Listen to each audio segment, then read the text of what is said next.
Canada recognized Palestine, and the US will hate us for it. Buddy, Ottawa just did something massive. They recognized Palestine as a state. That's big for people living through hell over there. And it is going to make Washington furious. Of the current Israeli government that there will be, and I quote, no Palestinian state. In this context, Canada recognizes the state of Palestine.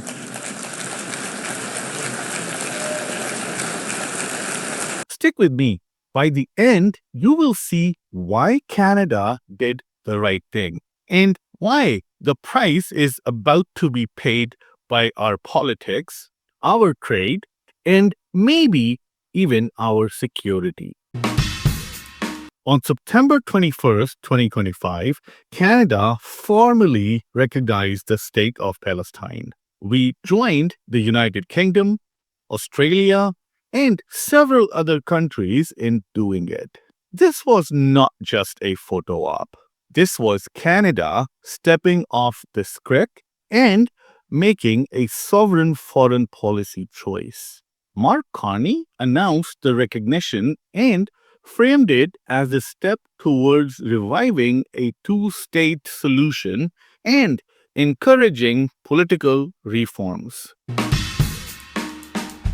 Let's be honest, this is not abstract diplomacy. This is about people. Since the conflict escalated, Gaza has seen catastrophic loss of life. Local authorities report tens of thousands of Palestinian civilians killed and mass displacement across the territory. Hospitals are overwhelmed or forced to close after repeated strikes. 2 Gaza hospitals were reported to have stopped operations after extensive damage and bombardment. A stark example of how civilian infrastructure is collapsing. That's why recognition matters to ordinary people on the ground. It is not just paperwork. It's a message that their suffering is being noticed. For decades, Canada has talked about peace and values. We called ourselves peacekeepers. But more often than not, we waited for Washington's lead. Not this time. Canada made an independent choice. Ottawa said, "Enough empty words. We will formally recognize Palestine." This signals a shift in how Canada sees its role on the world stage. Before we go any further, please like, subscribe, and share this video with your friends. Subscribing to my channel is not going to cost you anything, but it does help me big time. Thank you. Now back to our topic. Here is where the fireworks start. The United States has for years declined to recognize a Palestinian state, largely because of the intense political sensitiveness in Washington. When Canada breaks from that position, it sends a message, and that message stings. Washington does not like allies publicly splitting from it on major geopolitical flashpoints. Expect pressure. Expect private phone calls. Expect leverage to be used where it can hurt Canada most. Trade, defense cooperation, and diplomatic influence. Picture it. Canada finally grows a spine, and the next morning, someone in Washington suggests a maple syrup tariff. Okay, not likely maple syrup, but America has a history of using trade levers when it wants to change a friend's behavior. We have seen it. So yeah, watch the trade headlines. This is not just diplomatic theater. It could hit your wallet.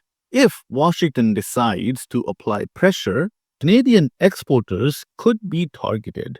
Farms, forestry, manufacturing, those sectors feel tariffs and trade slowdowns first. If Ottawa increases humanitarian aid or peacekeeping spending as part of the recognition, taxpayers will see where that money goes. If Canada's influence in joint defense planning is reduced, our northern and Arctic security priorities could be harder to advance. So, when we say this will cost us, we mean it in jobs, in trade, and in leverage. So, why did Carney and Ottawa do this? Because silence had become complicity. The humanitarian toll moved public opinion and policymakers.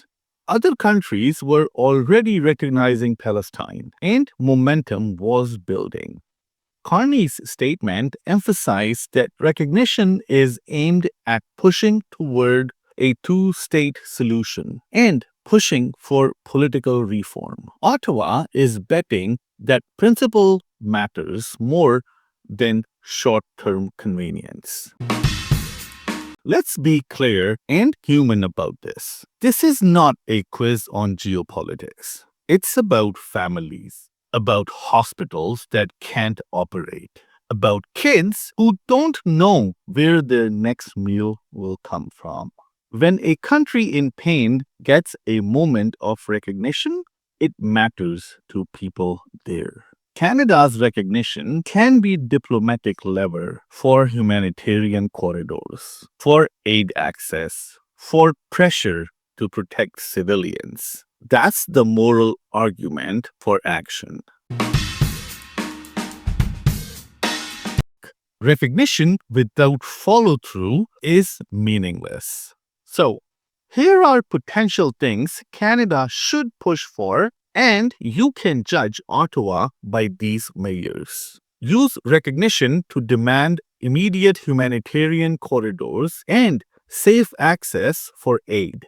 Press for protection of civilian infrastructure, hospitals, school, water supplies. Back credible international investigations into alleged attack on civilians. Tie aid and diplomatic support to demonstrable steps that protect civilians and restore basic services. If recognition is more than symbolism, Ottawa will have to lean in with concrete diplomacy and funds.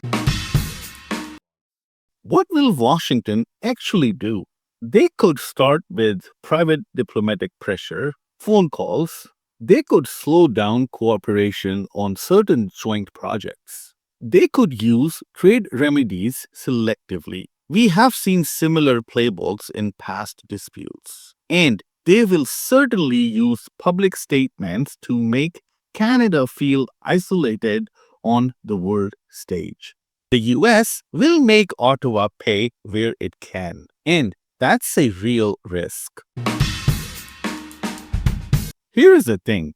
Independence sometimes costs money, but doing the right thing can also build Canada's diplomatic credibility in the long run.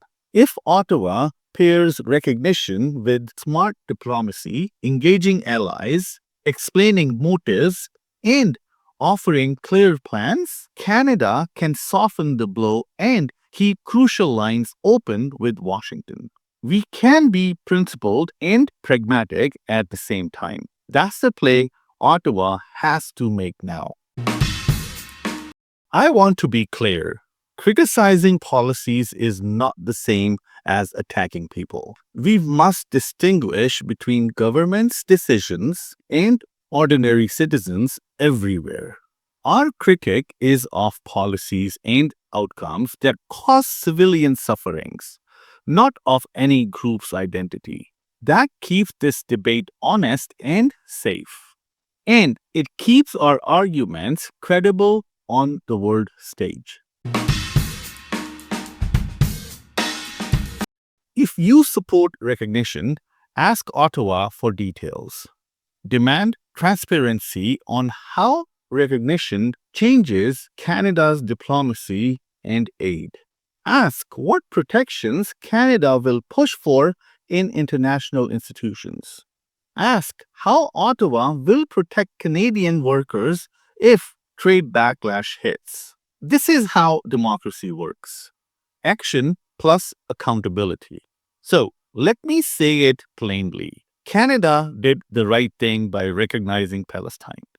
It was a moral and political choice that aligns with our values, and it acknowledges real suffering.